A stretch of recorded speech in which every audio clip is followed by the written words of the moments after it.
Hello, my name is Mohammed Salman Azhar. Today we will talk about parts of cells. जैसे कि हम जानते हैं बहुत सारा पार्ट्स ऑफ सेल्स होता है।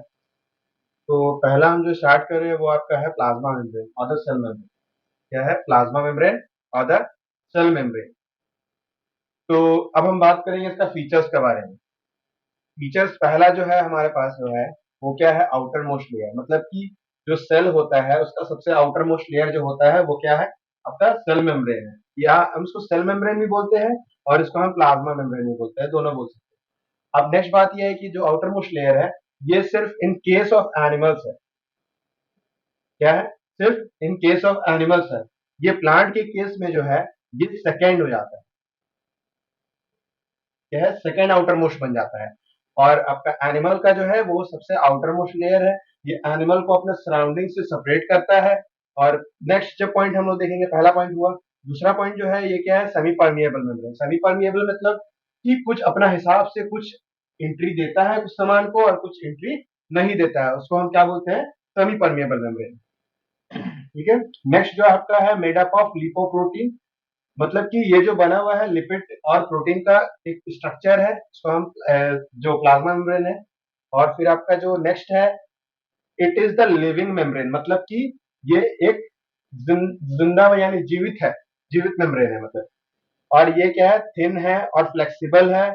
और इसमें कुछ कुछ पोर्स भी होता है, स्मॉल पोर्स भी होता है, नहीं सॉरी टाइनी पोर्स। ठीक। तो पहला फीचर जो इसका था वो था आपका आउटर मोस्ट लेयर जो कि सिर्फ एनिमल सेल में है। और दूसरा जो है आप मतलब कि जो प्लांट सेल में अगर इसको हम देखेंगे तो ये सेकंड आउटर मोस्ट बन जाता है। इससे पहले आपका सेल वॉल आता है। फिर हम देखेंगे सेमी परमेबल, मतलब कि कुछ कुछ अपना सेलेक्टिवली कुछ ट्रांस को मतलब अपना एंट्री देता है, कुछ को नहीं देता है। मेड अप ऑफ लिपोप्रोटीन, मतलब कि इसका जो स्ट्रक्चर है वो आपका लिपिड प्लस प्रोटीन से बना हुआ है। और फिर फोर्थ पॉइंट जो है आपका क्या है लिविंग मेम्ब्रेन है, मतलब कि जीवित है। और दूसरा क्या है ये पतला होता है, फ्लेक्सिबल होता है। कॉमनली एनिमल सेल का आप देख सकते हैं, अपना स्किन देख लीजिए, आपका स्किन दबाने से दब जाता है, तो ये कॉमनली फ्लेक्सिबल बताया जा रहा है। यही प्लांट में आप देखिएगा तो रिजिड रहेगा बहुत ज्यादा। फिर इसमें क्या होता है कुछ कुछ टाइनी पोर्स रहता है। Next we will talk about functions. First is that control entry of solutes and ion, मतलब कि जो मतलब मेटाबॉलिज्म कुछ भी हो रहा है, एक्सक्रीशन या आपका कुछ भी जो इसमें काम हो रहा है वो यही कंट्रोल करता है, सेल मेम्ब्रेन कंट्रोल करता है। मेंटेन शेप, मतलब कि एनिमल सेल का जो शेप होता है वो आपका सेल मेम्ब्रेन है यही उसका ये करता है, कंट्रोल करता है, क्योंकि ये सबसे आउटर मोस्ट है। तो कॉमन सा बात है साइटोप्लाज्म को अपने अंदर मतलब कि मतलब कि सराउंड करके रखने को वही काम कर सकता है, तो ये मेंटेन शेप का काम कर सकता है। और ये सराउंडिंग मतलब कि उसका अगल बगल का जो सराउंडिंग है उससे सेल को सेपरेट करता है। ठीक है। तो ये क्या किया सोल्यूट और आयन के एंट्री को कंट्रोल करता है, मेंटेन शेप करता है और separate cells from the surrounding. Second part we will talk about cell wall. First we have talked about the plasma membrane or the cell membrane. Now we will talk about cell wall. First, we will discuss about the features of cell wall. What is the features of cell wall? So the first feature of the cell wall is it is non-living, मतलब कि ये जीवित नहीं रहता, मतलब कि ये non living part में आता है। ठीक है। नेक्स्ट जो आपका है वो क्या है रिजिड। ये बहुत ज्यादा कड़ा होता है, मतलब कि जैसे कि हम इससे पहले बताए सेल मेम्ब्रेन के बारे में। सेल मेम्ब्रेन जो होता है वो आपका थिन होता है और फ्लेक्सिबल होता है, लेकिन इसके बारे में क्या है कि ये रिजिड होता है, मतलब कि बहुत ज्यादा कड़ा होता है। ठीक है। और फिर नेक्स्ट और हम आगे बढ़ेंगे, अब देखेंगे आफ्टर सेल मेम्ब्रेन, मतलब कि पॉइंट ये बोलता है कि ये आउटर साइड रहता है, किसका सेल मेम्ब्रेन से बाहर रहता है। मतलब कि सबसे पहले अगर हम मान ले प्लांट सेल के लिए सिर्फ ये स्पेसिफिक है कि मान ले कि हम एक सेल ले लें और उसका सबसे जो आउटर पार्ट जो रहेगा वो आपका रहेगा सेल वॉल। उसके नेक्स्ट में जो आता है वो सेल मेम्ब्रेन आता है। ये सिर्फ प्लांट के लिए स्पेसिफिक है। और ये सिर्फ आफ्टर सेल मेम्ब्रेन जो लिखा गया है पॉइंट ये सिर्फ प्लांट के लिए है। एनिमल में क्योंकि सिर्फ आउटर मोस्ट जो रहता है वो आपका ये रहता है सेल मेम्ब्रेन रहता है। आपका एनिमल सेल में इसलिए नहीं होता ताकि एनिमल तो आपका कहीं से भी कहीं मूव कर सकता है, लेकिन अगर उसका बॉडी में सेल वॉल रहा तो उसको क्या होगा मूवमेंट में थोड़ा दिक्कत आएगा, मतलब कि क्योंकि रिजिड होता है ये, मतलब हिलने से या न तो सेल टीयर हो जाएगा या तो कुछ ना कुछ हो जाएगा। तो इसीलिए एनिमल्स में नहीं रहता, एनिमल आपका फ्रीली लोकोमोटिव रहता है, इधर से उधर जा पाता है। ठीक है। ये आपका सेल मेम्ब्रेन हो गया। It is composed of cellulose. Cellulose एक तरीका का आपका कार्बोहाइड्रेट्स है। ये बिगर बिगर कार्बोहाइड्रेट्स में आता है। तो इसी से ये क्या कंपोज होता है, जैसे कि हम बहुत सारा बोलते हैं कि रफेज खाने से आपको सेल्यूलोज मिलेगा, तो हमारा बॉडी में तो सेल्यूलोज डाइजेस्ट होता नहीं है, तो वो सिर्फ आपका जो मतलब जो मतलब एक्सक्रीटरी जो आपका वेस्ट सब रहता है उसमें बल्क बल्क ऐड करता है, तो इसी वजह से आपका बोला जाता है सेल्यूलोज खाने, तो जो आपका प्लांट में होता है उसी में सेल्यूलोज प्रेजेंट रहता है। ठीक है, तो the cell wall is made up of cellulose and it is freely permeable. Permeable मतलब ये अपने अंदर कुछ भी आने जाने दे सकता है, तो ऐसा कुछ नहीं है कि मतलब किसी चीज को रोक रहा है किसी चीज को नहीं रोक रहा है। जैसे सेल मेम्ब्रेन में क्या था कि आप मान लीजिए कि ऑस्मोसिस अगर हो रहा है तो उसमें सेलेक्टिवली आता है, अंदर में सैचुरेटेड सोल्यूशन रहेगा, बाहर लेस सैचुरेटेड रहेगा, तो वो ऑटोमेटिकली अंदर आ रहा है, तो वो सेल मेम्ब्रेन की वजह से हो रहा है। लेकिन ये जो है वो ये क्या है, फ्रीली परमिएबल है। Next we will talk about function. तो फंक्शन का जब हम बात करते हैं, इट्स गिव मतलब कि ये देता है रिजिडिटी। रिजिडिटी मतलब उसको सपोर्ट देता है, या आप बोल सकते हैं प्लांट को सपोर्ट देना, उसको खड़ा होने में मदद करना अगेंस्ट द विंड। जैसे कि मान लीजिए बड़ा बड़ा ट्री है तो वो खड़ा कैसे रह पा रहा है, ये सेल वॉल की वजह से मैकेनिकल स्टिफनेस उसको देता है इसलिए। ठीक है, allow all the substance to enter and leave, मतलब कि कोई भी सब्सटेंस है वो अपना अंदर आना जाना देता है, वैसा कुछ नहीं है। लेकिन प्लांट में क्या होता है कि सेल वॉल तो एंट्री दे दिया लेकिन फिर उसके बाद आके सेल मेम्ब्रेन में अटक जाता है वो सब। ठीक है, और ये प्रोटेक्शन भी प्रोवाइड करता है। Now we will talk about the third part of the cell which is cytoplasm. It is the main cell content of the cell. हम इसका फीचर्स का बात करें तब तो पहला जो है all parts present inside the plasma membrane including it, मतलब कि प्लाज्मा मेम्ब्रेन को मिला के नहीं, मतलब कि प्लाज्मा मेम्ब्रेन का अंदर जो भी आपका सामान जो रहता है उसको हम क्या बोलते हैं, साइटोप्लाज्म, क्या बोलते हैं, साइटोप्लाज्म बोलते हैं। नेक्स्ट, और इसमें जो रहता है वो एक्सक्लूडिंग एक्सक्लूडिंग न्यूक्लियस, मतलब कि न्यूक्लियस को हटा, न्यूक्लियस आपका प्लाज्मा साइटोप्लाज्म में नहीं आता।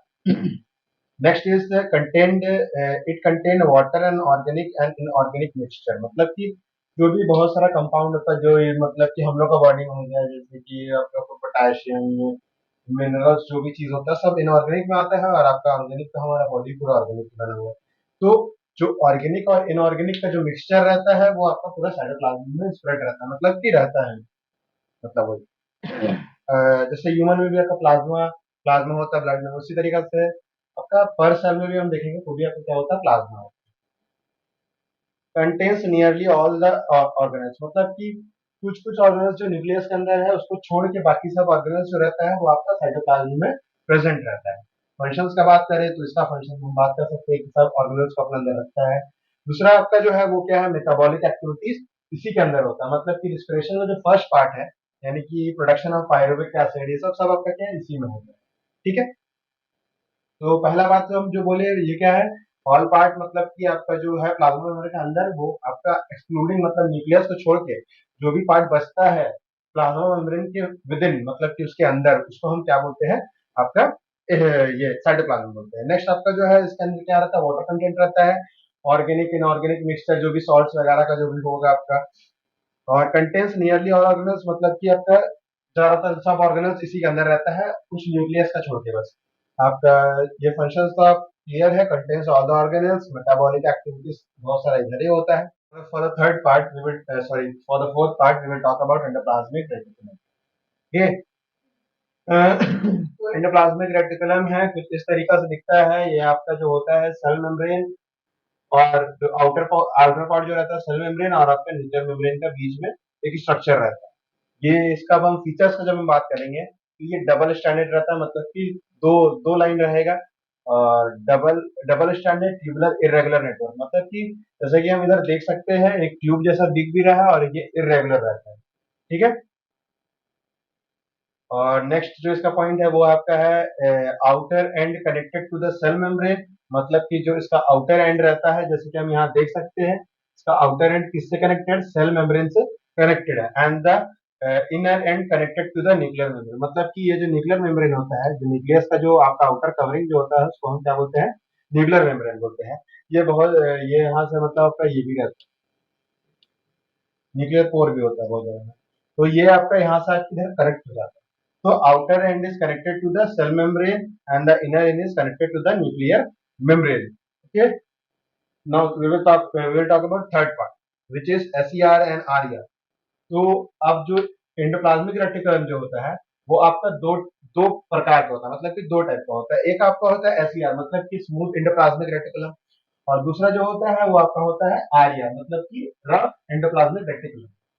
तो जैसे कि हम ये दिख रहा है इधर आपका, ये क्या बना है, ये एसईआर बना है। अगर हम इसी को बना दे, ये दूसरा अगर हम बना दे और इसके ऊपर हम ये आपका पार्टिकल, डॉट लाइक पार्टिकल्स अगर इसमें लगा दे, तो ये आपका बन जाता है आपका, ये बन गया आरईआर, मतलब कि रफ एंडोप्लाज्मिक रेटिकुलम। अब ये जो डॉट लाइक पार्टिकल्स है वो है क्या, मतलब कि किस क्या है ये, तो ये रफ जो किस वजह से होता है, ये आपका डॉट लाइक पार्टिकल जो है वो क्या है, राइबोसोम्स है। ठीक है, क्या है, राइबोसोम्स। राइबोसोम्स के बारे में आगे पढ़ेंगे, बता देंगे राइबोसोम्स का फंक्शन क्या होता है। ठीक है, तो पहला जो हम लोग पढ़े वो क्या है, इसका स्ट्रक्चर जो है वो क्या है, डबल डबल स्टैंडर्ड है, ट्यूबुलर और इरेगुलर रहता है, मतलब कि ऐसा कुछ स्पेसिफाइड नहीं कि हाँ इधर से आके ऐसे हो जाएगा, तो इरेगुलर है। आउटर एंड जो है वो आपका सेल मेम्ब्रेन से कनेक्टेड रहता है, और इनर एंड जो है वो आपका न्यूक्लियर मेम्ब्रेन से। ये दो टाइप का होता है, स्मूथ एंडोप्लाज्मिक रेटिकुलम, और दूसरा जो होता है रफ एंडोप्लाज्मिक रेटिकुलम।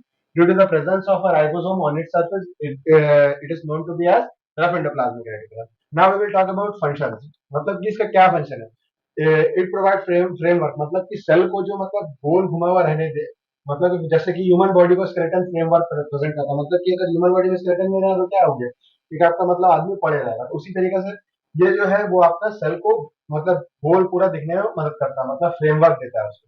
और ये इसमें आपका जैसे कि राइबोसोम कनेक्ट हो जाता है उसमें, तो वो सिंथेसिस ऑफ प्रोटीन में आपका हेल्प करता है। तो इनडायरेक्टली अगर हम बोल सकते हैं तो synthesis and transport of protein and fat, indirectly बोल सकते हैं। तो पहला जो फंक्शन था वो क्या था, framework to the cell, and next one is synthesis of protein and fats.